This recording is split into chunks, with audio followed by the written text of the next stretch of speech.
বন্ধুরা সবাই কেমন আছেন? আশা করি ভালো আছেন, আমিও ভালো আছি। আজ আমি আবারও কুলফি মালাই বানালাম। তার জন্য আমি এখানে 500 দুধ নিয়ে নিয়েছি। ভালো করে জাল দিয়ে নেব। উষ্ণ গরম হওয়ার পর একবার ফুটে যাওয়ার পরে 1 কাপ মতো দুধ আমি তুলে রেখেছি। একটু ঠান্ডা করব, করে এর সাথে 2 চামচ মতো অ্যারারুট মিশিয়ে নেব।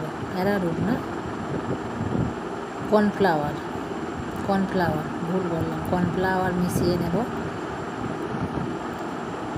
এদিকে আমার দুধটা প্রায় ফুটে এসেছে, আর এদিকে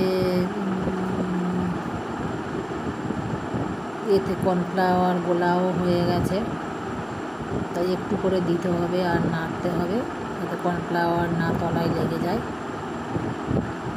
1 কাপ দুধে 2 চামচ মতো কর্নফ্লাওয়ার দিয়েছিলাম, এর মধ্যে ঢেলে দিলাম। এইভাবে যে এত সুন্দর করে কুলফি মালাই বানানো যায়, না বানালে কেউ জানতেই পারবে না। অসাধারণ হয়, অসম্ভব সুন্দর হয়।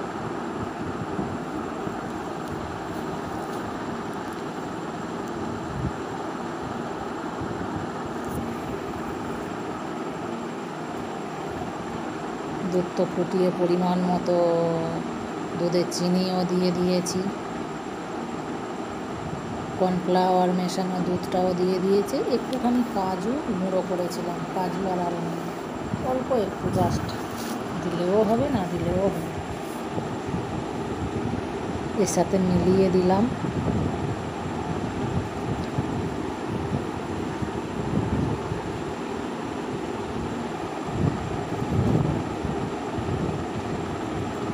ভালো করে মিশিয়ে নেব, নিয়ে একটু ঠান্ডা করে নেব।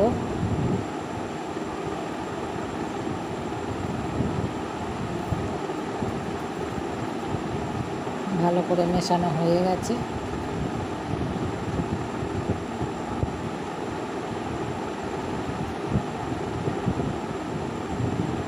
জাস্ট ঠান্ডা হওয়ার অপেক্ষা। ঠান্ডা করে নিয়ে তারপরে কাপের মধ্যে দিয়ে দেবো, চা খাওয়ার কাপে।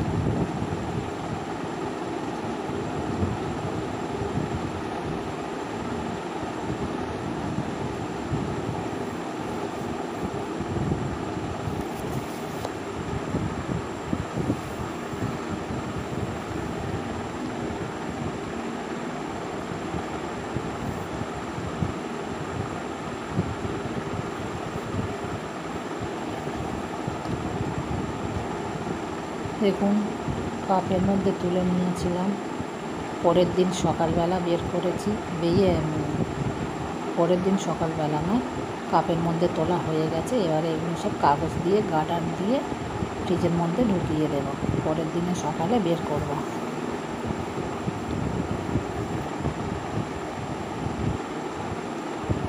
আমার ফয়েল পেপার ছিল না, তাই আমি এমনি সাদা খাতার পাতা নিয়ে গার্ডার লাগিয়ে দিলাম। আইস যেখানে থাকে, আইসক্রিমের জায়গায় দিয়ে দেব।